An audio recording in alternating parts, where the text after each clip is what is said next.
Alrighty, good morning, Tigers. We are going to be doing our last solving inequalities lesson today. So this is lesson 3.3, and we're going to be solving compound inequalities. So at this point, go ahead, pause the video, and annotate your learning tasks for me.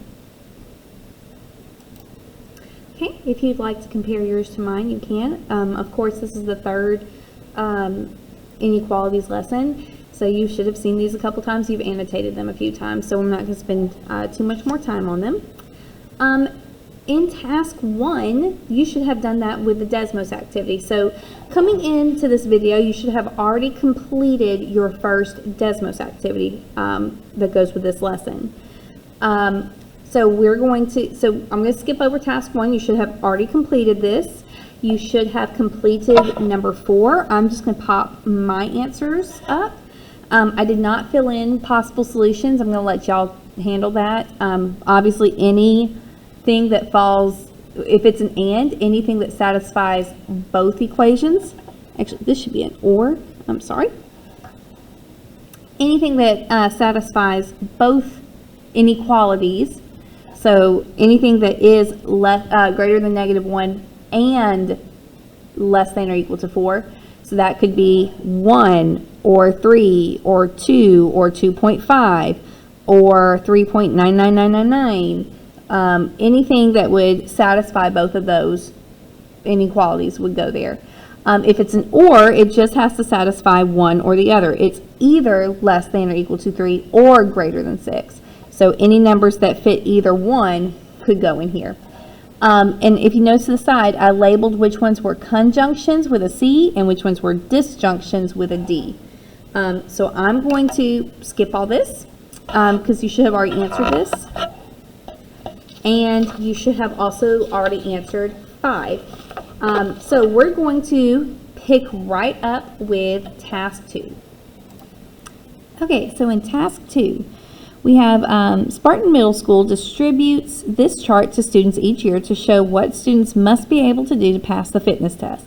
So if you remember back in the first inequalities lesson, we had that same fitness category, like we had to do push-ups and pull-ups and the mile run. So this is just a chart basically conveying the same information. So number 6, write and graph a compound inequality that describes the push-up range for 12-year-old boys. So first thing we want to do is choose a variable. So let's pick P, and this will be the number of push-ups. Remember, we want to always define our variable and state what it means. That way it's easier when we go to interpret it and say, well, what does this answer mean? Oh, that was the number of push-ups. So P is the number of push-ups. And we want to write, so that we've chosen our variable. Step 2, determine the range and write the inequality. So we want the push-up range for 12-year-old boys. So we're going to go 12 boys under push-ups. So boys should be able to do between 10 to 20 push-ups. So boys should be able to do greater than or equal to 10 push-ups, because that's the lowest they should be able to do, and should be less than or equal to 20. Okay, so just a tidbit here, because you're going to see this in a minute. I am lazy. Mathematicians are lazy. When I say lazy, I don't mean like we don't do anything, but when we do math, we want this to be as simple and cut and dry as possible. So instead of writing P is greater than or equal to 10 and P is greater or less than or equal to 20, we actually will write these combined. So P we know is less than or equal to 20. We also 20. We also know that it's greater than or equal to 10, which we could also write this as 10 is less than or equal to P. Well, I can combine it and say 10 is less than P, but P is less than 20. So that's a fancy way of writing that P is in between 10 and 20. So you're going to see it written like this a lot. So I'm going to go ahead and start writing it like this. So 10 is less than or equal to P, which is less than or equal to 20. And that way you're not writing, oh, it's this and this, or wait a minute, is this an and or an or, you know, you're not having to think about that. If you can write it like this. Now, unfortunately, ors have to be written with the word or. You can't write it compound, because this is saying that P is greater than or equal to 10 and less than or equal to 20 at the same time. With an or, P is either on this side or that side. It's not in between. So that's why you can write it like this. So that's just a quick little, you can write it this way.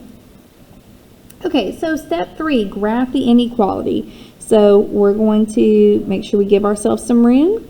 And just remember, when you go to dash this out, make sure you dash fairly evenly. So, 10.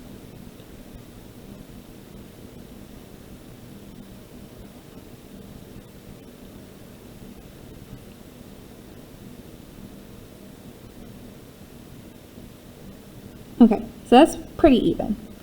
And you don't have to write a number down for each of these. I'm going to skip and do every other one. So this should be 8, 10, 12, 14, 16, 18, 20, and 22. All right, that's nice and pretty. Okay, so we know that we have a greater than or equal to 10 and a less than or equal to 20. So that we know these should be closed circles. And we know that P is greater than 10, so we should be going this way.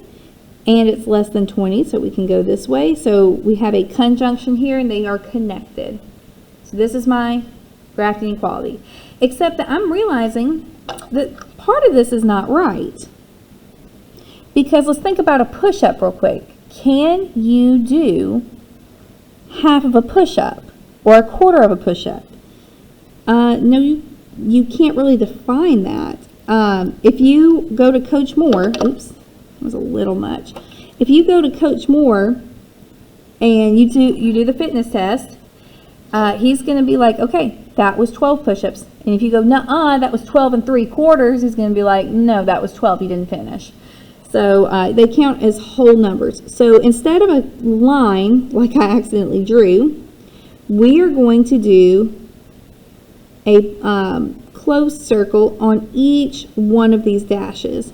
So that a passing score could be 10, 11, 12, etc., until you hit 20. 10.5 is not a passing score because you either did 10 push-ups or 11. There's no in between. So I knew that. I graphed it wrong by accident, so I apologize. But it's fixed now. Okay, so and that's why you have some that have points and some that have a ray.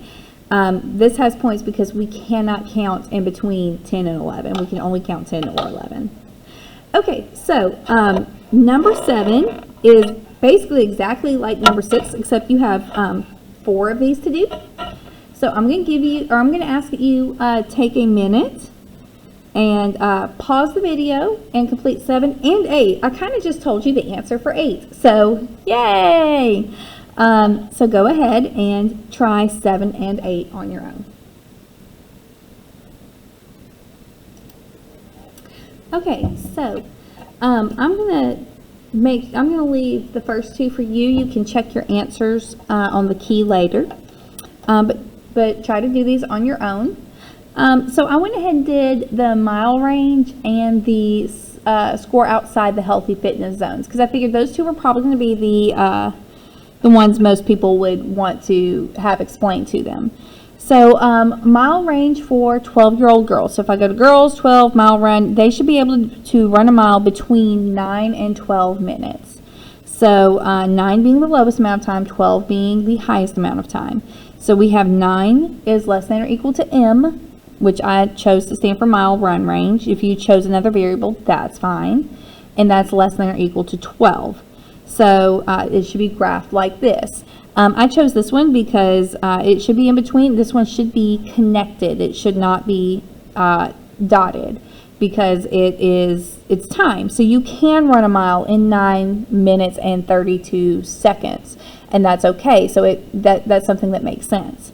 And And then let's move on to the next one. A score outside of the healthy fitness zones for girls push-ups. So I figured people would be like, what do you mean outside the healthy fitness zones?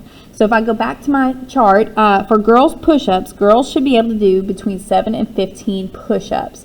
So that would be something within the healthy fitness zone. Outside of that would be girls doing less than 7 push-ups or greater than 15. Now, I have a lot of people who are like, well, if it's greater than 15, shouldn't that be a healthy person? Yes, but it's outside of the zone that is considered healthy. Doesn't mean they're unhealthy. It just means they're not within that zone.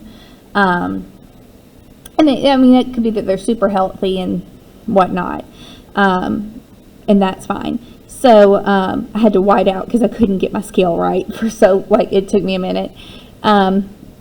So it's like bothering me. So, okay, so what I did was, so our target number is the 7 and 15. So normally we would have an open circle on 7 and an open circle on 15. And if you put that, that's fine. You can have that.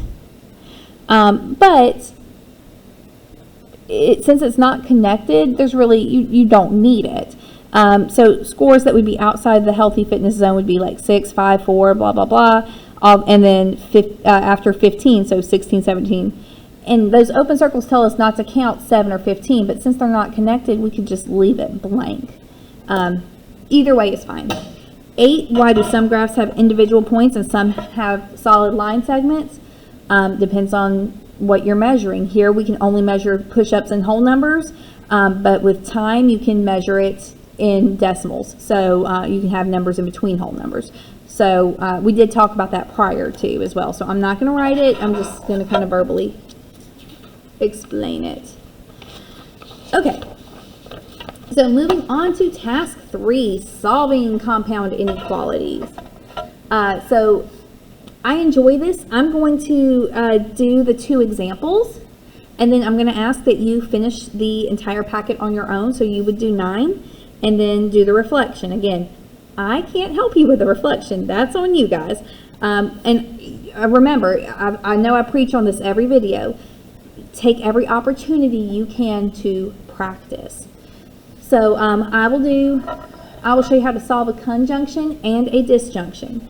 And basically, it's the same as solving any inequality, except you're solving 2 inequalities at the same time. So solving 2 inequalities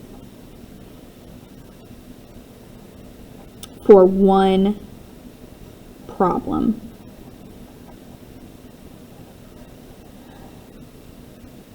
Okay, so let's talk about solving a conjunction. So this is why I had y'all write it with the variable in between. So we know that this value is both greater than 3 and less than 8. So when we start solving this, you remember how we keep things balanced. Whatever you do to the left, you do to the right. Well, when you have a conjunction, you're going to do it to all 3 sides. If it's written like this, we can do it to all 3 sides. And then after this, I'll show you, for people who are like, this is too much, I'll show you something else. Okay, so let's think about what's happening to x. We are multiplying by 3, and then we're subtracting 6. So to undo this, let's add 6 to all 3 sides. Okay? 3 plus 6 is 9. Here we're left with, I'm going to bring these down, 3x. 8 plus 6 is 14. All right, then we have 3 times x. To undo times, we divide. So let's divide all 3 sides by 3. And what we're left with, 9 divided by 3 is 3. 3x divided by 3 is x. And 14 divided by 3 is, we're going to leave it as 14/3. I'm going to put in parentheses though, this is 4 and 2/3. If you want it as a mixed number. I would prefer it as a mixed number to a decimal here, even though it's kind of the same thing. Okay, and then we'll go ahead and graph it here as well.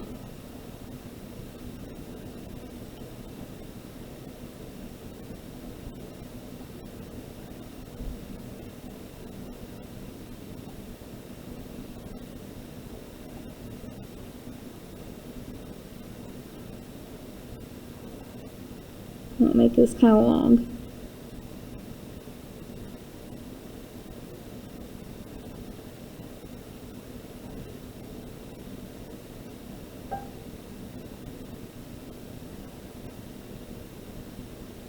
Okay. I'll show you why in a second. So we're going to number, so you see how I have a big one and then two little ones? I'm going to number it like this. So this is 2, 3, 4, 5, 6, 7, 8, 9, 10, 11, 12, 13, 14, 15. So this is why I did this. Each little tick mark in between is a third. So this is 3, 3 1/3, 3 2/3, 3 3/3 is 4. And then that way, when I graph this, I've got 4 and I went all the way to 14 because I'm thinking 14 thirds instead of 4 2/3. Lordy, oh goodness. I promise I know how to math. This whiteout's like being a turd. Okay, so just some background. As I'm filming this, I've only had half of a cup of coffee. It's still summer while I'm filming this. I'm trying to get stuff done ahead of time. And it's my son's first week back at daycare, and he has been a pill all week, so I'm just tired. I'm just tired. Okay, so we're gonna go back over here and graph. So this is 4 2/3. I'm just having a morning. So we're gonna do blank, skip, blank, skip, 5. Okay. So we're gonna label this 2, 3, 4, 5, and 6. So my x is between 3 and 14 thirds, which is 4 2/3. So we're going to put a point over 3 and over 14 thirds, which was 4 2/3. These are not equal to, so these will be open circles, and this is a conjunction, so we'll graph it like this. And that's it. Okay, so I did say I would come back and solve this a different way for people who are like, oh my gosh, how do I keep up with 3 things at once? So what you could do is we can split this into 2 inequalities. We could write this as 3 is less than 3x minus 6. And then we can write another inequality that is 3x minus 6 is less than 8. And then we could solve this one. We would add 6 to each side, get 9 is less than 3x, and then divide both sides by 3 and get 3 is less than x, which is what we have right here. And then we could come over here and add 6 to each side and get 3x is less than 14, and then divide both sides by 3 and get x is less than 14 thirds, and that is what we have right here. So it's the same thing. So you could step it out and you can do 2 separate equations if that makes more sense to you, or 2 separate inequalities, or you can solve it all together. Do you think I care which way you do it? I do not. I like this way because I'm like, well, because you're doing the exact same steps, and to me that's quicker. However, I understand why people would feel more comfortable with this. So if you feel more comfortable doing it this way, do it this way. I have never cared how students solve a problem as long as they solve it mathematically, legally. As long as you're not pulling numbers out of the air and you're doing things that make mathematical sense, go for it. Okay, so that's a conjunction. So a disjunction really is solving it more like this method. You can't do it like this because this is only for conjunctions. Disjunctions can't be written this way. So, example of solving a disjunction. We have two separate inequalities, so we're going to solve them separately. Okay? So, you can split your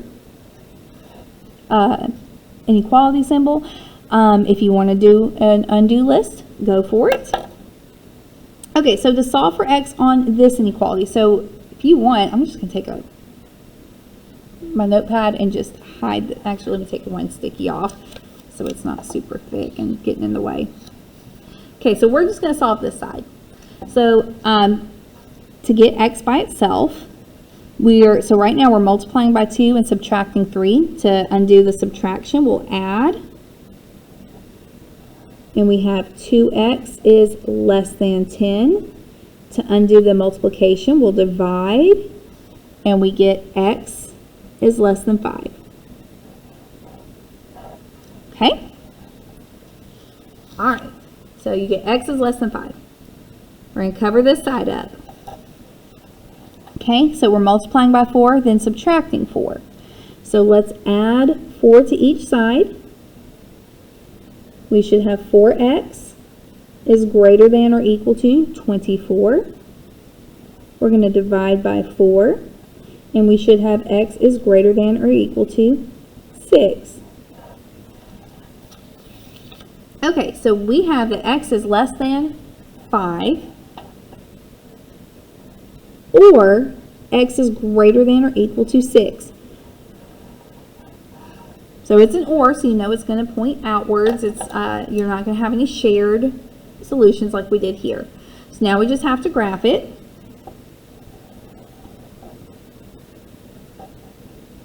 Okay.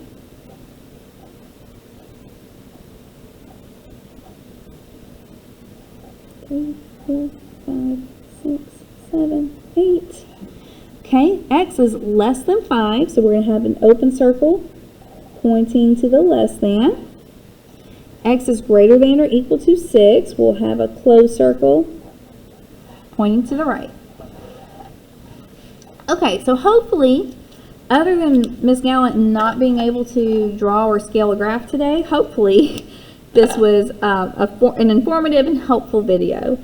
I'm going to ask that you try numbers 9 through 13 on your own. Remember, the reflection is just for you. I can't help you with that. Not all the ones on number 9, you can check your answers with the key, but again, practice, practice, practice. Try these on your own. If you have any questions, feel free to ask your teacher. Drop something in Google Classroom, send us an email, however you need to get to us. Hope you guys have a great day. Thank you so much for paying attention.